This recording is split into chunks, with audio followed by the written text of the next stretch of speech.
What up, famski? This is New Bedford's friendly neighborhood resident Portuguese thick boy from Massachusetts, Mr. Eric Lima over here, and you are watching yet another video episode from my secondary YouTube channel vlog. You know what that means, right? That means, you know what, I gave my sentimental heart strum? My heart and my soul, that's right. And how about my mental ball shenanigans? Anybody know that one?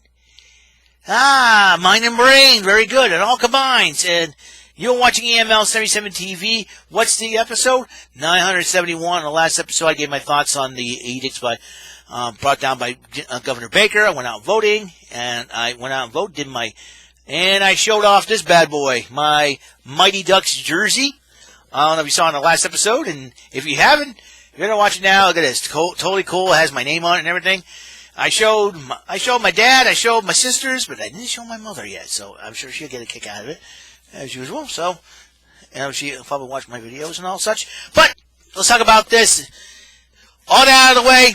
Episode 971. It is Monday Night Raw recap from last night of November 2nd, the first Raw. As you know, Survivor Series is off and running, and as you know, more teams are going to be picked for this, and more qualifying matches. They had another qualifier matchup. We'll get to that. Randy Orton came out, cut a promo, and said that I'll be the champion. I'm going to be the champion. No, I'm better than everybody else. And then, he says, I dare somebody to try to take the title from me. Alexa Bliss came out and said, oh boy. And already, around the Fiend, you're a few fries short of a Happy Meal. She came out and said, and has pain. She does a little thing, and then she looks pain. He goes, he's here. He's here.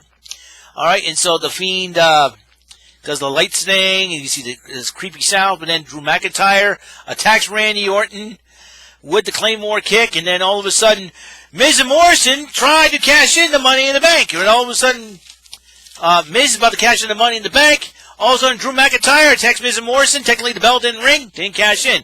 Miz upset with that. He decided to challenge Drew McIntyre to a handicap match.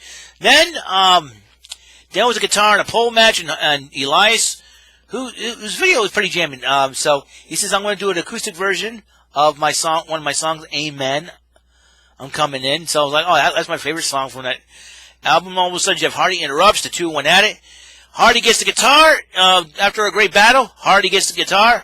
And then, whammo! And then pins Elias for the 3 count. So hopefully, but Jeff Hardy says he musically digs Elias' album. So that's going to be pretty cool. Hopefully the two can get along and collab. You never know what's going to happen.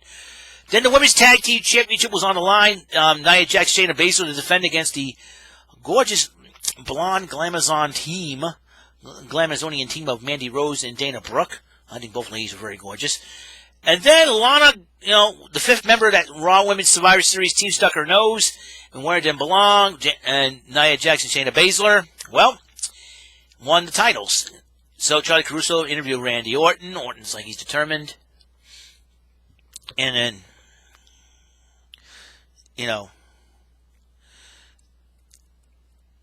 he's determined to get in the ring. And he's determined he doesn't care about the Fiend or Drew McIntyre. He's going to be the champion, right?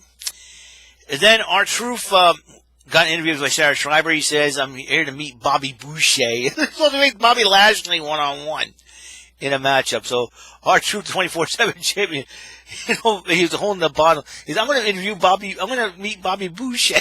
Adam Sandler's not going to come around. What a boy. Oh my God. I love R-Truth. He gets more hilarious. As I have a lot of fun here, man. R-Truth is funny. Let me tell you. So anyways, they had their matchup, and Lashley beat him by the Hurt Lock and pins R-Truth. And then Gulak attempts to pin R-Truth, and then Lashley attacks him. And then Lashley said, okay, I'll plot Gulak on top of R-Truth, and he's the new 24/7 champion.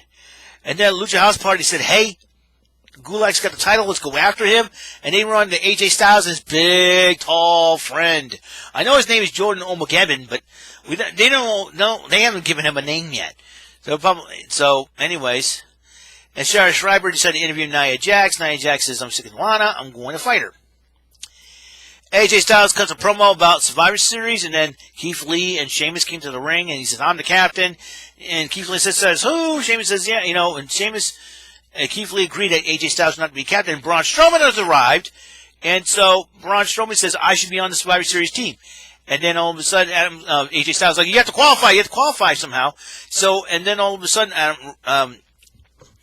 Adam Pearce comes out and says, we want somebody to qualify. We're going to give you a qualifying match, but no one wants to step up against you. And then all of a sudden, AJ Styles says, I got an idea. Keith Lee, Sheamus, and Strowman go at it. 3 big dudes, by the way. It was a heck of a matchup. And if Strowman wins that matchup, he'll qualify. Well, it was back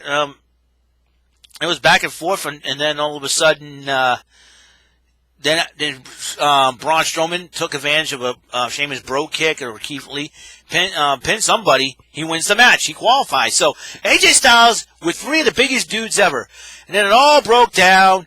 You know, Sheamus and Braun hug, and then Sheamus bro kicked him.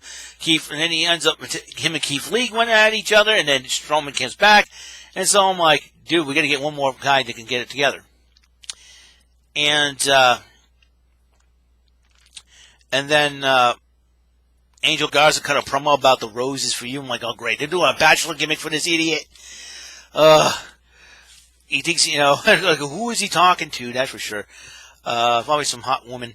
You never know with Angel Garza. That guy's a Lothario and a half. Drew McIntyre was interviewed by Charlie Caruso. Excuse me. And Charlie Caruso asked about the matchup. And then he says, I'm going to get an Orton. He said, why'd you attack Miz? And he goes, nobody gets the title but me from Orton. And he goes, and about the handicap match, though, I'm going to teach him a lesson. So then they had the Firefly Funhouse with Wyatt and Bliss in the swear jar.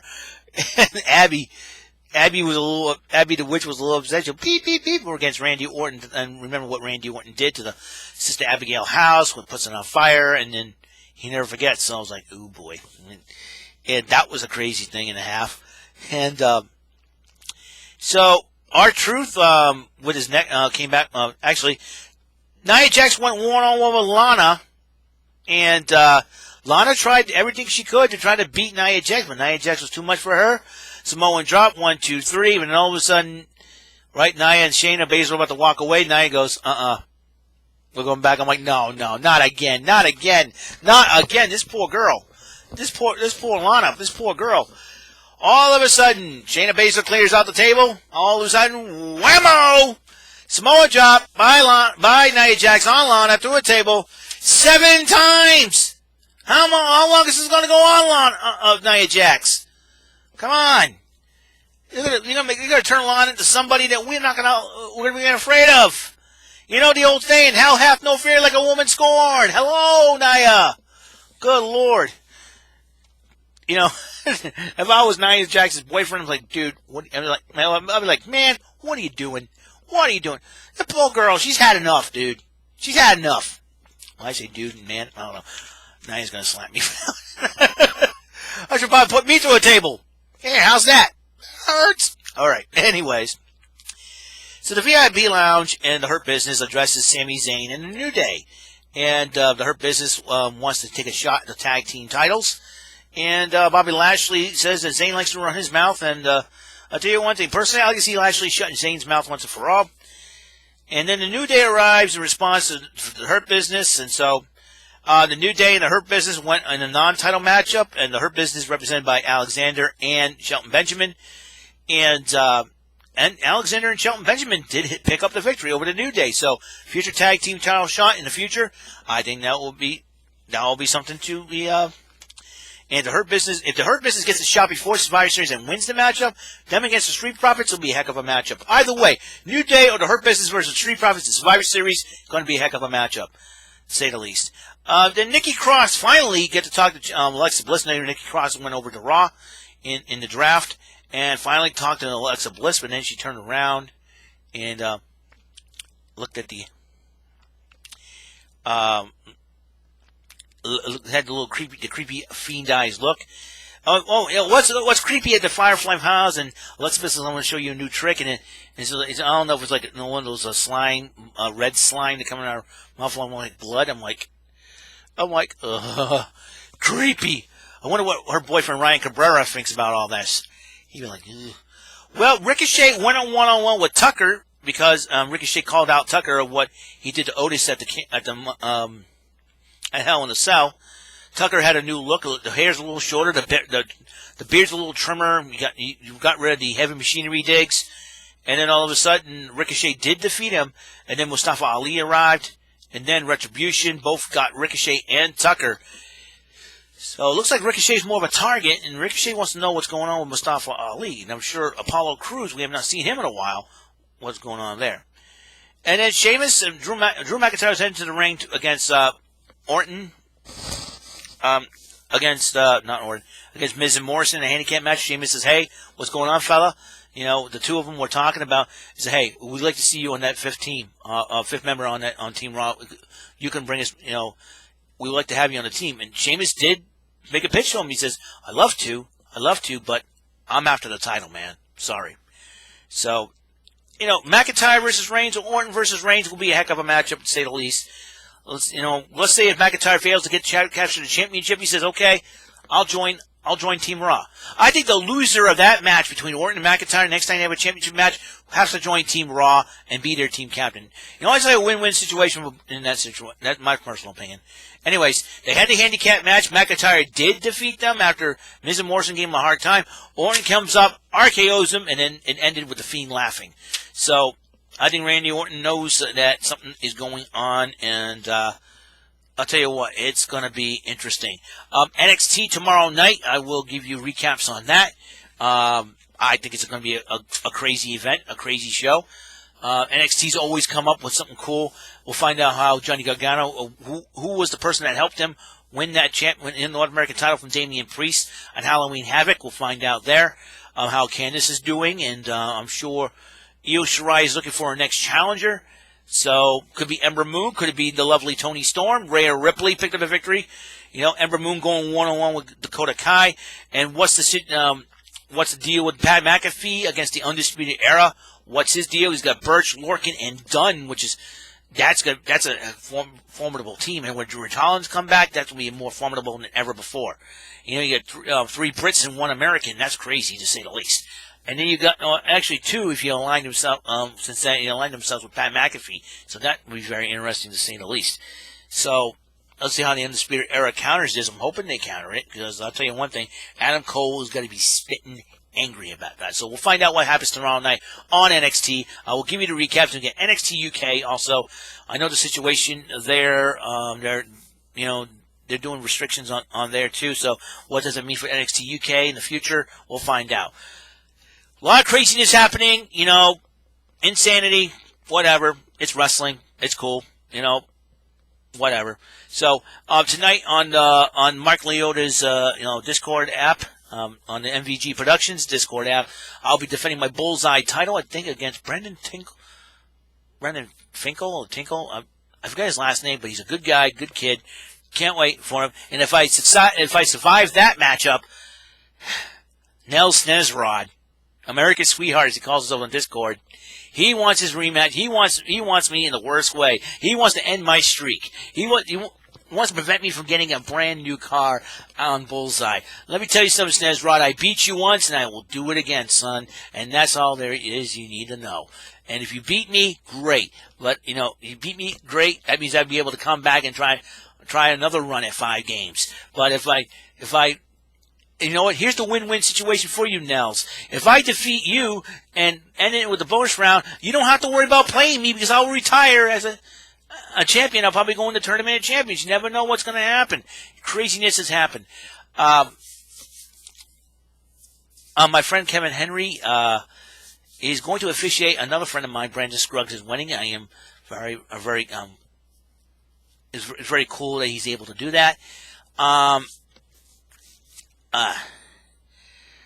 I'll tell you what, though, I will play a game of Pressure Luck in honor of Sean Milligan as well. I think Sean Milligan was a good dude, funny dude, does impressions, and I'm sure he would, if he was still alive, he would, him and I would have been fast friends. It'd be really totally awesome, really cool dude. But whatever, but not whatever. But you know what? Things happen.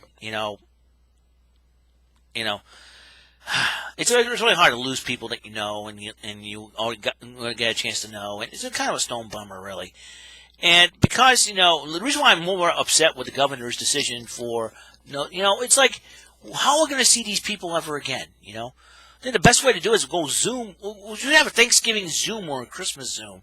That way, I think I'll have a family Zoom type that way, because that way we can, still see our relatives and see our loved ones and talk to them and chat with them. That's what I'm thinking. I think that we should do that, but it's not the same when they're not together physically. And I think with Governor Baker's edict of not having 10 or more people in one household, it's very, very sad. I think Governor Baker should be rethinking that strategy. I understand you want people to be safe, you want people to be well and not be sick and all that. I get that, but the timing is very, very awful for you to do that, because I'm sure, because right around this time people will get prepared, will start getting ready for Thanksgiving and all that. But now, what can you do? I'm still irked about that still, seriously. So whatever. So that's all the time we have. Episode 971 is complete. 29 episodes away from 1,000. I want to thank everybody for tuning in.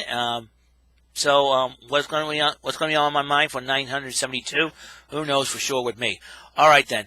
I want to see. My mother was exercising before I got to show her my little jersey, so I'm going to try it again and show her that. So I'll see you guys later. You guys have a wonderful day, and go out and vote. Go out and vote. You haven't voted yet? Go out and vote, brother. Go out and vote, dude. All right, I'll see you later. Have a great and wonderful day. Peace.